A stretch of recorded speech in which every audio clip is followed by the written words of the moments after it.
उजवीकडील 3 टिंबांना क्लिक करून desktop site असं निवडून घ्यायचं आहे।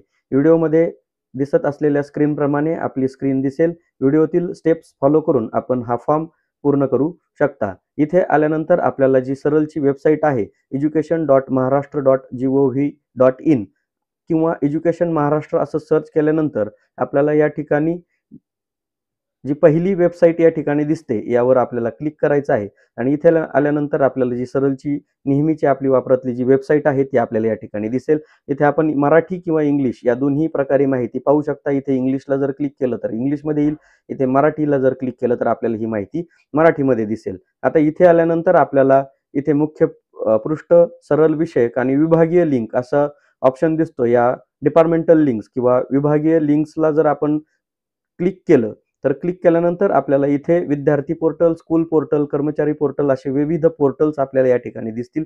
त्यातील आपल्याला स्कूल पोर्टल या ऑप्शनला क्लिक करायचं आहे। स्कूल पोर्टलला क्लिक केल्यानंतर आपल्याला एक नवीन पेजमध्ये एक स्कूल पोर्टलची लिंक किंवा डॅशबोर्ड आपल्याला ओपन होईल। इथे आल्यानंतर आपल्याला आपल्या स्कूल पोर्टलचा युजर आयडी आणि पासवर्ड टाकून कॅप्चा इमेज भरून लॉग इन या बटनाला आपल्याला क्लिक करायचं आहे। आता इथे जर आपण यापूर्वी स्कूल पोर्टलचा पासवर्ड बदललेला नसेल तर आपण इथे जुन्याच पासवर्डनं लॉग इन करायचं आहे। आपण यापूर्वी जे लॉग इन केलं किंवा आपल्याला पासवर्ड बदलायसाठी आला तो स्टुडंट पोर्टलच्या पोर्टलसाठी आपण डिफॉल्ट पासवर्ड टाकून लॉग इन केलेला आहे, परंतु इथे लॉग इन करताना आपल्याला समस्या येऊ शकतात। तर त्यासाठी आपण जो स्कूल पोर्टलचा यापूर्वीचा जो जुना पासवर्ड आहे त्यानेच लॉग इन करायचा आहे, कारण हा पासवर्ड बदलण्यासाठी आपल्याला आलेला नाही। आपण फक्त स्टुडंट पोर्टलवरील पासवर्ड आपल्याला बदलायला येतो, त्यामुळे जुनाच जो स्कूल पोर्टलचा पासवर्ड आहे तो आपण या ठिकाणी टाकून घ्यायचा आहे। लॉग इन केल्यानंतर लॉग इन सक्सेसफुली अशा पद्धतीने आपल्याला मेसेज येईल। आपण अशा पद्धतीने आपल्या स्कूल पोर्टलच्या वेबसाईटवर येऊयात। इथे आल्यानंतर आपल्याला अशा पद्धतीने डिस्प्ले किंवा डॅशबोर्ड दिसेल। या डॅशबोर्डच्या उजव्या कोपऱ्याला आपल्याला या ठिकाणी विद्यार्थी सुरक्षा फॉर्म इथे न्यू यावर आपल्याला असा एक टॅब आपल्याला या ठिकाणी दिसतोय। इथे यापूर्वीही आपण जून महिन्यामध्ये प्रवेशोत्सव उपक्रमाची एक लिंक याच स्कूल पोर्टलवरून भरलेली होती, त्याच्याच वरती हा विद्यार्थी सुरक्षा फॉर्म आपल्याला दिसतोय, यावर आपल्याला क्लिक करायचं आहे। क्लिक केल्यानंतर आपल्याला अशा पद्धतीनं विद्यार्थी सुरक्षा फॉर्म दिसायला लागेल। आपल्या शाळेचं नाव आणि इथे सूचना दिलेल्या आहेत पहा। माननीय उच्च न्यायालयाच्या आदेशानुसार विद्यार्थी सुरक्षा माहिती प्रत्येक शाळेनं विहित कालमर्यादेत भरणे अनिवार्य आहे। प्रत्येक बाबीची सर्व 60 संक्षिप्त उत्तरं लिहिणे अनिवार्य आहे। आवश्यक असेल ते थोडक्यात माहिती नमूद करावी। माहिती प्रथम सेव्ह करायची आहे आणि त्यानंतर फायनलाइज करायची आहे। माहिती सेव्ह केल्यानंतर तुम्ही अपूर्ण माहिती पूर्ण करू शकतात किंवा दुरुस्त करू शकतात। माहिती फायनलाइज केल्यानंतर तुम्ही माहितीत बदल करू शकणार नाही। तर ह्या 6 सूचना या ठिकाणी दिलेल्या आहेत आणि इथे अनुक्रम निहाय इथे 1 ते 60 प्रश्न किंवा 1 ते 60 प्रश्नांचा तपशील आपल्याला या ठिकाणी विचारलेला आहे। आता या ठिकाणी सगळ्यात पहिला जो प्रश्न आहे, विद्यार्थी सुरक्षा व सुरक्षितता शासन निर्णय दिनांक 13 मे 2025 शाळेतील सर्व विद्यार्थ्यांच्या पालकांपर्यंत व्हॉट्सअप, ईमेल, इतर माध्यमांमार्फत पोहोचवला आहे का?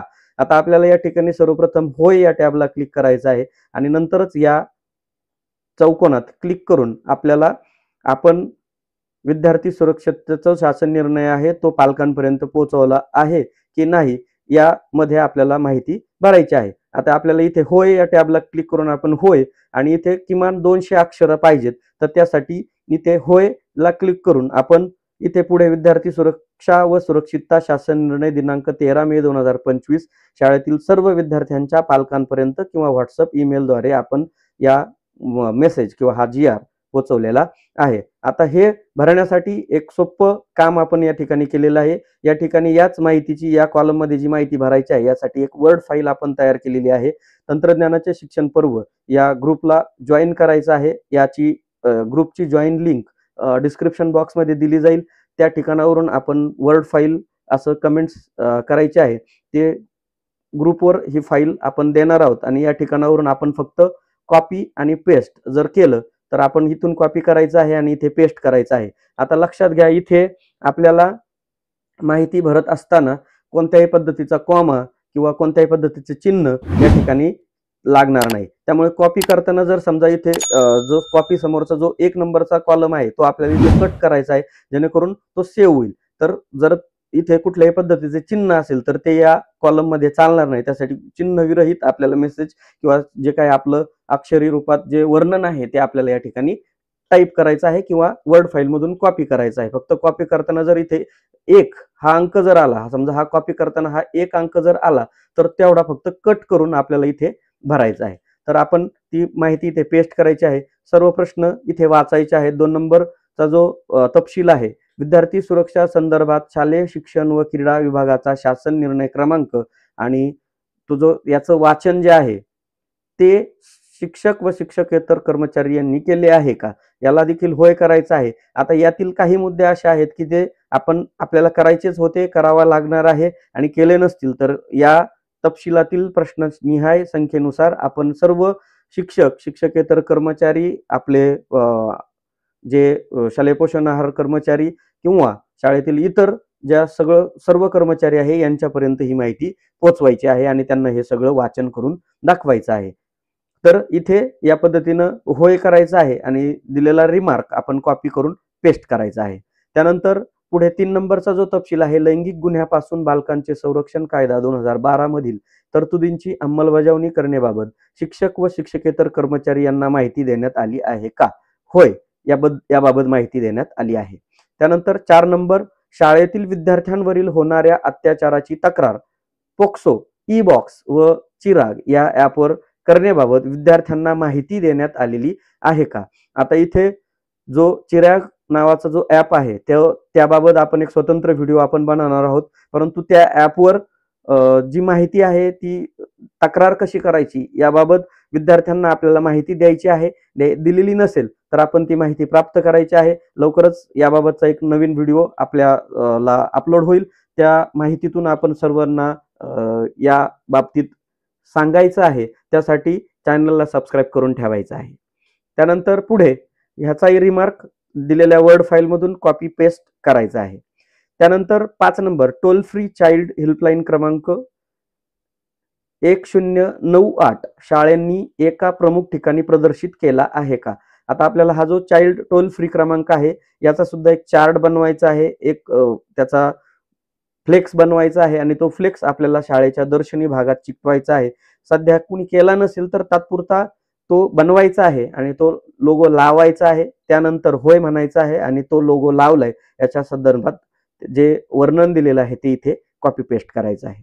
त्यानंतर टोल फ्री चाइल्ड हेल्पलाईन क्रमांक 1098 1098 वर कधी आणि कोणत्या परिस्थितीत संपर्क साधता येईल याची माहिती मुलांना देण्यात आलेली आहे का? तर या बाबतीतली माहिती आपण विद्यार्थ्यांना द्यायची आहे। त्या माहितीवर, त्या टोल फ्री क्रमांकावर माहिती कधी देता येईल, कोणत्या वेळेत ती माहिती देता येईल हे आपल्याला सांगायचं आहे। तर त्या संदर्भात आपण त्या चिराग ॲपचे जे व्हिडिओ करणार आहोत त्यामध्ये ही संपूर्ण माहिती आपण देणार आहोत। सध्या ही माहिती आपल्याला फक्त अर्जंटली फास्टमध्ये भरायची आहे। यासाठी 28 सप्टेंबर पर्यंत आपल्याला ही माहिती पूर्ण करा असे आपल्याला ऑफिस किंवा कार्यालयाकडून मेसेजेस आलेले आहेत। त्यामुळे आपण फक्त फॉर्म कसा भरायचा याबाबत माहिती पाहत आहोत। त्यानंतर 7 नंबरचा जो तपशील आहे, शाळेमध्ये अनधिकृत व्यक्तीचा प्रवेश प्रतिबंधित करण्यात आला आहे का?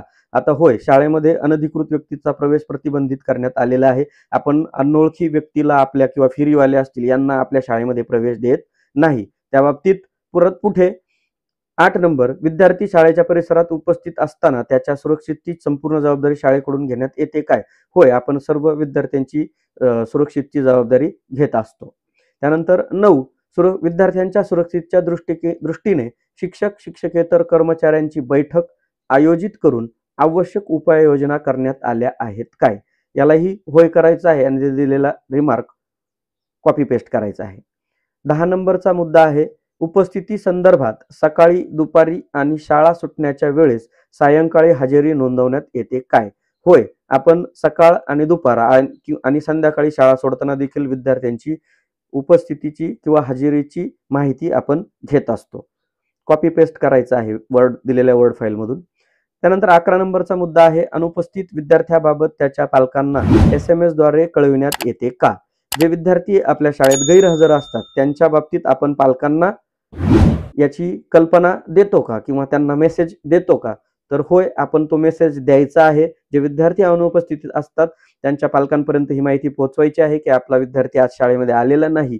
त्याला WhatsApp मेसेजद्वारे आपण जो पालकांचा ग्रुप केलेला आहे त्या ग्रुपमध्ये सर्व विद्यार्थ्यांची नावं लिहून किंवा जे विद्यार्थी अनुपस्थित असतील त्यांची नावं टाकून आपण पालकांपर्यंत हा मेसेज पोहोचवायचा आहे. कधी-कधी विद्यार्थी शाळेत निघतात आणि अचानक मधल्या वेळेत एखादा विद्यार्थी कुठे दुकानात म्हणा किंवा कुठेतरी राहण्याची शक्यता असते किंवा त्याचं काही आजारी पडला किंवा तो शाळेत पोहोचला की नाही याची कल्पना देण्यासाठी आपल्याला हे कार्य करायचं आहे. त्यानंतर 12 नंबरचा मुद्दा आहे, स्वयमार्थ साहित्य शाळेमध्ये प्रदर्शित विहित अर्हताप्राप्त व अनुभवी समुपदेशकाची नियुक्ती केलेली आहे का? आता हे सेल्फ फायनान्स स्कूलसाठी आहे. ज्या शाळा स्वयमार्थ साहित्य आहे त्यांच्यासाठी हा मुद्दा लागू होतो. त्यांनी होय करायचा आहे आणि केली आहे काय? तर त्या संदर्भात थोडंसं कॉपी पेस्ट इथे करायचं आहे. थोडंसं वर्णन आपल्याला इथे टाईप करायचं आहे. जिल्हा परिषद शाळांसाठी आपल्याला हा मुद्दा लागू नाही आहे, लागू नाहीला क्लिक करायचं आहे आणि लागू नाही असं वर्णन इथे लिहायचं आहे. त्यानंतर मनपा शासकीय स्थानिक स्वराज्य संस्थेच्या शाळा व अनुदानित शाळा यांनी त्यांच्या शाळेतील एक शिक्षक समुपदेशक म्हणून नियुक्ती केली आहे का? आता होय, आपल्याला शाळेतील एका शिक्षकाचं समुपदेशक म्हणून मार्गदर्शक म्हणून नियुक्ती आपल्याला करायची आहे आणि ही जी माहिती आहे ही आपल्याला विद्यार्थ्यांपर्यंत पोहोचवण्यासाठी एका उच्च शिक्षित किंवा ह्या विषयाची माहिती घेऊन सर्व विद्यार्थ्यांना माहिती देता येईल अशा एका शिक्षकाची नेमणूक आपल्याला इथे करायची आहे. त्यानंतर 14 नंबरचा मुद्दा आहे, पूर्व प्राथमिक आणि प्राथमिक विभागातील मुलांना चांगला स्पर्श व वाईट स्पर्श, good touch and bad touch याबाबतची प्रात्यक्षिके देऊन यातील फरक ओळखायला शिकवण्यात येत आहे का? होय, आपण याबाबतची कल्पना दिलेली आहे. या बाबतीतले काही व्हिडिओज आपल्याला पाठीमागं YouTube चॅनलवर होते. तेही आपण दाखवून विद्यार्थ्यांना गुड टच, बॅड टच बाबत प्रात्यक्षिकं दिलेली आहेत आणि आपण ती विद्यार्थ्यांपर्यंत पोहोचवायची आहेत. त्यानंतर 15 नंबरचा मुद्दा आहे, छळवणूक किंवा धाकट दडपशाहीमुळे एखाद्या विद्यार्थ्याला शारीरिक दुखापत होते किंवा मानसिक तणाव व न्यूनगंड निर्माण होतो किंवा आत्मविश्वास कमी होतो अशी कोणतीही कृती यापासून विद्यार्थ्याचा बचाव होण्यासाठी शालेय स्तरावर योग्य ती उपाययोजना करण्यात आलेली आहे का? या बाबतीत आपण होय म्हणायचं आहे आणि या बाबतीत आपण उपाययोजना करत असतो किंवा करायची आहे तशा पद्धतीनं परिस्थितीनुसार. त्यानंतर 16 नंबरचा मुद्दा आहे, शाळेच्या परिसरात कोणतेही पान स्टॉल, सिगारेट आणि तत्सम तंबाखूजन्य पदार्थ नसतील याची खात्री शाळेनं केली आहे काय? होय, आपण तंबाखूजन्य पदार्थ किंवा स्टॉल आपल्या शाळेय परिसरामध्ये असतील तर आपल्याला ते हटवण्यासाठी आपण प्रयत्न करायचे आहेत किंवा आपण त्या बाबतीत फ्लेक्स प्रदर्शित करायचे आहेत. त्या संदर्भात पुढेही त्या एक प्रश्न आहे की शाळेच्या परिसरात कोणतेही पान स्टॉल, सिगारेट, तंबाखूजन्य तत्सम पदार्थ असल्यास शाळेने पोलीस यंत्रणेस याबाबतची माहिती दिली आहे काय? जर असेल तर आपण पोलिसांना कल्पना द्यायची आहे की शाळेच्या आवारात अशा अशा पद्धतीचा स्टॉल आहे आणि मग पुढील कार्यवाही ही पोलीस करून घेतील. त्यानंतर शासन निर्देशाप्रमाणे शाळेमध्ये तक्रार पेटी बसवण्यात आलेली आहे काय? होय, आपण तक्रार पेटी बसवलेली आहे. आठवड्यातून किमान 2 वेळा तक्रार पेटी उघडण्यात येते काय? होय, आपण आठवड्यातून किमान 2 वेळा वार ठरवून घेतलेले आहेत त्यावेळी आपण ही तक्रार पेटी उघडायची आहे. तक्रार पेटीमध्ये प्राप्त तक्रारी व त्या अनुषंगाने करण्यात आलेली कार्यवाही खाली याची लेखी नोंद ठेवण्यात येते का? होय, आपण जर तक्रार पेटीमध्ये काही नोंदी किंवा ज्या तक्रारी आल्या असतील त्याची लेखी नोंदीचं तक्रार रजिस्टर जे आहे ते आपण बनवायचं आहे किंवा त्यामध्ये आपल्याला त्या नोंदी करून घ्यायच्या आहेत. त्यानंतर याबाबतचा अभिलेख किमान 6 महिन्यासाठी जतन करून ठेवण्यात येतो काय? होय, आपण याबाबतचा अभिलेख 6 महिन्यासाठी किंवा कायमस्वरूपी आपण ते जे तक्रारीचं रजिस्टर आहे ते आपल्याकडे असायला हवं. शाळेमध्ये सखी सावित्री समितीचे गठन करण्यात आले आहे काय? होय, शाळेमध्ये सखी सावित्री समितीचे गठन करण्यात आलेले आहे. सखी सावित्री समितीची दरमहा बैठक होत आहे का? होय, सखी सावित्रीची दरमहा आपल्याला बैठक घ्यायची आहे. सखी सावित्री समितीचे बैठकीचे इतिवृत्त ठेवण्यात आले आहे का? होय, या सखी सावित्री समितीचे इतिवृत्त सुद्धा आपल्याला ठेवायचे आहे. महिला तक्रार निवारण समिती स्थापन करण्यात आली आहे का? होय, आपण त्या बाबतीत समिती स्थापन केलेली आहे. महिला तक्रार निवारण समितीची दरमहा बैठक होत आहे का? होय, आपण दरमहा महिला तक्रार निवारण समितीची बैठक घ्यायची आहे. महिला तक्रार निवारण समितीची बैठकीचे इतिवृत्त ठेवण्यात आले आहे काय? होय, त्याचे इतिवृत्त आपण ठेवायचे आहे. शाळा व परिसरातील मोक्याच्या ठिकाणी पर्याप्त संख्येने सीसीटीव्ही कॅमेरे बसवण्यात आलेले आहे काय? होय, आपल्या शालेय परिसरामध्ये सीसीटीव्ही कॅमेरे बसवण्यात आलेले असतील तर आपण होय म्हणायचं आहे आणि सद्यस्थितीमध्ये जर कॅमेरे नसतील तर नाही असं म्हणायचं आहे. सध्या कॅमेरे बसवलेले नाही. त्यानंतर बसवण्यात आलेल्या कॅमेऱ्याची सीसीटीव्हीची संख्या आपल्याला या ठिकाणी टाकायची आहे आणि ही जी संख्या आहे ती इंग्रजीमध्ये आपल्याला या ठिकाणी टाकायची आहे. मराठी अंक या ठिकाणी घेतला जाणार नाही, त्यामुळे इंग्लिश अंक आपल्याला इथे टाकायचा आहे. सीसीटीव्ही कॅमेरे वर्गखोल्यांचे प्रवेशद्वार, कॉरिडॉर, मुख्य प्रवेशद्वार आणि बाहेर पडण्याचे गेट, खेळाचे मैदान, स्वच्छतागृहांच्या बाहेर इत्यादी ठिकाणी बसवण्यात आले आहे काय? होय, सगळ्या ज्या ठिकाणी आपल्याला कॅमेरे बसवण्यास सांगितलेले आहे त्या सर्व ठिकाणी कॅमेरे आहेत या बाबतीतलं वर्णन आपल्याला इथे टाकायचं आहे. त्यानंतर आणि ज्यांच्याकडे नाही त्यांनी हे बसवलेलं नाही अशा पद्धतीने वर्णन टाकायचं आहे. मुख्याध्यापकाकडून आठवड्यातून किमान 3 वेळा फुटेज तपासणी केली जाते काय?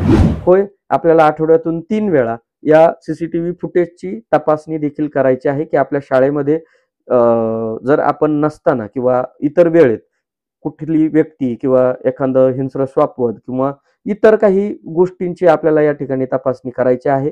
आपण हे सीसीटीव्ही फुटेज पाहायचं आहे. सीसीटीव्ही फुटेजचे बॅकअप किमान 1 महिना जतन करण्यात येते काय?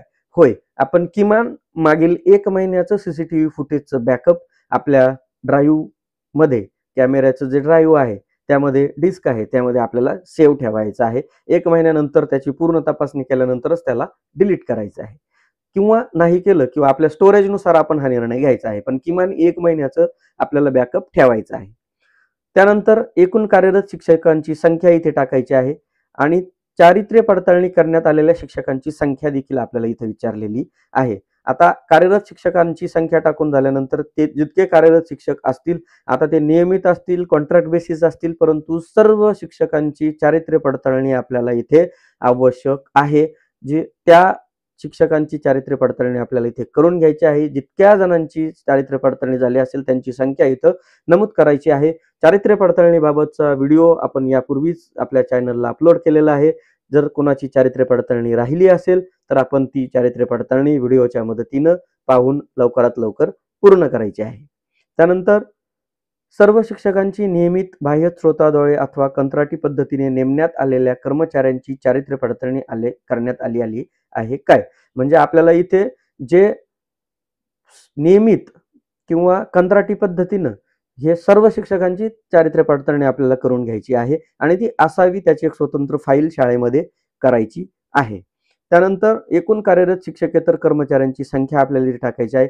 आता इथे होय करायचं आहे, पण आपल्याकडे कार्यरत शिक्षक संख्या जितकी असेल तितकी टाकायची आहे. आपल्याकडे नसेल तर आपण 0 लिहून या ठिकाणी कार्यरत कर्मचाऱ्यांची संख्या करायची आहे. नसेल तर नाही सुद्धा आपण इथे टाकायचं आहे, परंतु नाही घेतल्यानंतर इथे एरर येतो, त्यामुळे मी होय करून 0 असं केलेलं आहे. कार्यरत शिक्षकेतर कर्मचारी नाही, जर नाही म्हणून सेव्ह झालं तर ओकेच आहे, जर नाही केलं तर ओकेच आहे.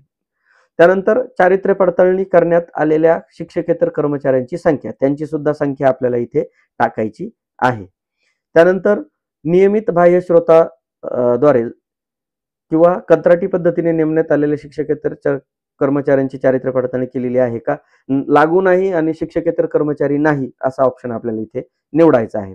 त्यानंतर शाळेने वाहतूक, सुरक्षा, गृह व्यवस्थापन तसेच उपहारगृह यासाठी कर्मचाऱ्यांची नेमणूक केली आहे काय? आता इथे होय करायचं आहे. आता इथे उपहारगृह असा जरी शब्द असला तरी आपल्याकडे जे आपलं किचन शेड आहे किंवा आपलं शालेय पोषणाहार शिजवण्यासाठीचं जे गृह आहे त्याला आपण गृहीत धरून इथे होय करायचं आहे आणि किती कर्मचाऱ्यांची नेमणूक या ठिकाणी केलेली आहे ती संख्या आपल्याला इथे टाकायची आहे आणि हाही रिमार्क एक्सेल फाईल मधून आपण कॉपी पेस्ट पद्धतीनं या ठिकाणावरून घ्यायचं आहे आणि इथे आपल्याला पेस्ट करायचं आहे.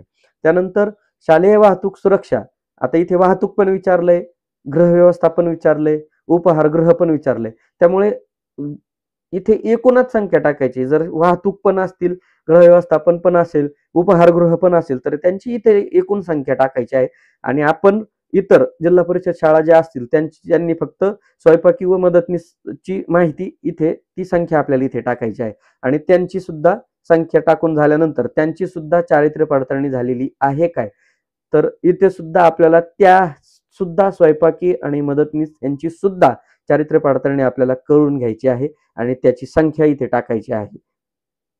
त्यानंतर वाहन चालकाने काही अपघात केला आहे किंवा निष्काळजीपणा केला आहे, वाहन चालवण्याबद्दल वाहन चालकाविरुद्ध गुन्हा नोंदवला गेला आहे किंवा कसं याची पडताळणी करण्यासाठी वाहन चालकाची पार्श्वभूमी मुख्याध्यापक शाळा व्यवस्थापनकडून तपासणी करण्यात आलेली आहे काय.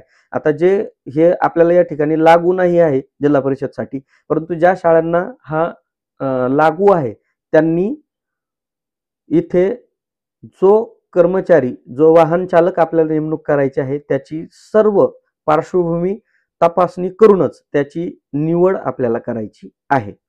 त्यानंतर 43 नंबरचा मुद्दा आहे, वाहन चालक अल्कोहोल किंवा अंमली पदार्थाचे सेवन करतो किंवा कसे याची पडताळणी नियमित केली जाते काय. होय, आता असेल तर होय, नसेल तर लागू नाही हा पर्याय इतर शाळांसाठी आहे. ज्यांच्याकडे वाहन चालक आहे त्यांनी याची संपूर्ण तपासणी करूनच इथे रिमार्क नोंदवायचा आहे. त्यानंतर सर्व स्कूल बसेसमध्ये सीसीटीव्ही कॅमेरे बसवण्यात आलेले आहेत काय. जी स्कूल बस आहे त्यासाठी आता बाकीच्या शाळांना लागू नाही हा पर्याय राहील, पण ज्यांच्याकडे स्कूल बस आहे त्या स्कूल बसमध्ये सीसीटीव्ही कॅमेरे असणे अनिवार्य आहे. त्याची संख्या सुद्धा आपल्याला इथे टाकायची आहे. त्यानंतर 46 नंबर हे पण स्कूल बसेससाठी आहे, तर तो योग्य वाचायचा आहे. त्यांची सुद्धा वर्तणुकीची पडताळणी सुद्धा करून घ्यायची आहे. 47 नंबरचा मुद्दा आहे, सुरक्षेच्या दृष्टीने वाहन चालकाची आवश्यक वैयक्तिक माहिती पालकांकडे, स्वतःकडे किंवा मुख्याध्यापकांकडे आहे. सर्वांकडे ही माहिती द्यायची आहे. लागू नसेल तर लागू नाही करायचं आहे. 48 नंबरचा मुद्दा आहे, मुलींसाठी स्वच्छतागृहाजवळ एक महिला परिचर तैनात केली आहे का.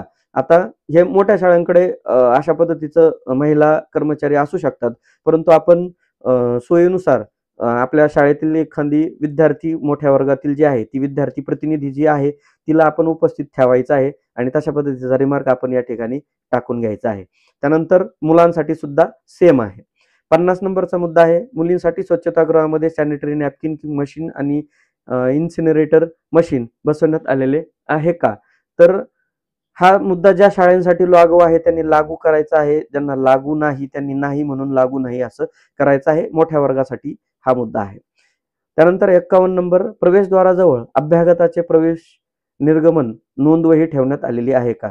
जे आपण म्हणतो व्हिजिटर्स बुक किंवा शाळेच्या एंट्रन्सवर एक व्हिजिटर्स बुक कोण शाळेमध्ये येत आहे कोण जात आहे, तर प्रवेशद्वाराजवळ आपल्याला हे व्हिजिटर्स बुक ठेवायचं आहे. त्याची एक फॉर्मॅट आहे, तो देखील आपल्या तंत्रज्ञानाचे शिक्षण पर्व या ग्रुपवर आपण पाठवू किंवा त्याची एक रजिस्टर बनवायचा आहे. त्याचे काय फॉर्मॅट्स असतील त्याचं एक PDF आपण बनवलेलं आहे. आवश्यक असल्यास आपण ग्रुपची जॉईन लिंक डिस्क्रिप्शन बॉक्समध्ये दिलेली आहे, तिथून ग्रुप जॉईन करायचा आहे आणि आपल्याला आवश्यक माहिती ग्रुपवर मागवायची आहे, आपल्याला ती तिथे मिळेल. त्यानंतर व्यक्तिगत किंवा आर्थिक माहिती विनंती करणारे अवांछित संदेश, ईमेल किंवा पॉपअप यांना प्रतिसाद देण्याच्या धोक्यांबद्दल मुलांना आणि त्यांच्या पालकांना माहिती दिली आहे का. आता याबाबत जे सायबर सिक्युरिटीज जे आहेत किंवा वैयक्तिक मेसेजेस जे आहेत त्याबाबत आपण पालकांना, विद्यार्थ्यांना आपण ज्या पालक मीटिंग्स घेतो त्यामध्ये ह्या संपूर्ण माहिती आपण देत असतो किंवा दिली नसेल तर आपण द्यायची आहे आणि इथे योग्य रिमार्क नोंदवायचा आहे. त्यानंतर ऑनलाईन सुरक्षेच्या दृष्टीने फसवणूक करण्यासाठी प्राप्त होणारे ऑनलाईन संदेशेस, फिशिंग आणि अयोग्य ऑनलाईन वापराबाबतच्या जोखमीबद्दल विद्यार्थ्यांकरिता वयोमानानुसार जागरूकता सत्रांचे आयोजन केले आहे काय. तर आपण जो शनिवारी जो आनंददायी उपक्रम घेतो या उपक्रमामध्ये सुद्धा आपण विद्यार्थ्यांना ऑनलाईन फ्रॉड असतील याबाबतची माहिती आपण विद्यार्थ्यांना दाखवायची आहे, द्यायची आहे. त्यानंतर 54 नंबरचा विद्यार्थी आहे, अज्ञात व्यक्तीकडून फोटो काढण्यासाठी संधी न देण्याबाबत शाळांनी मुलांना समजावे, मार्गदर्शन करावे. त्याचप्रमाणे मुलांना अनोळखी व्यक्तीचे सेलफोन, लॅपटॉप, टॅब किंवा आयपॅड्स यासह डिजिटल उपकरणे पाहू नयेत याबाबत मार्गदर्शन करायचं आहे. होय, याबाबतीत आपण सर्वांना माहिती द्यायची आहे.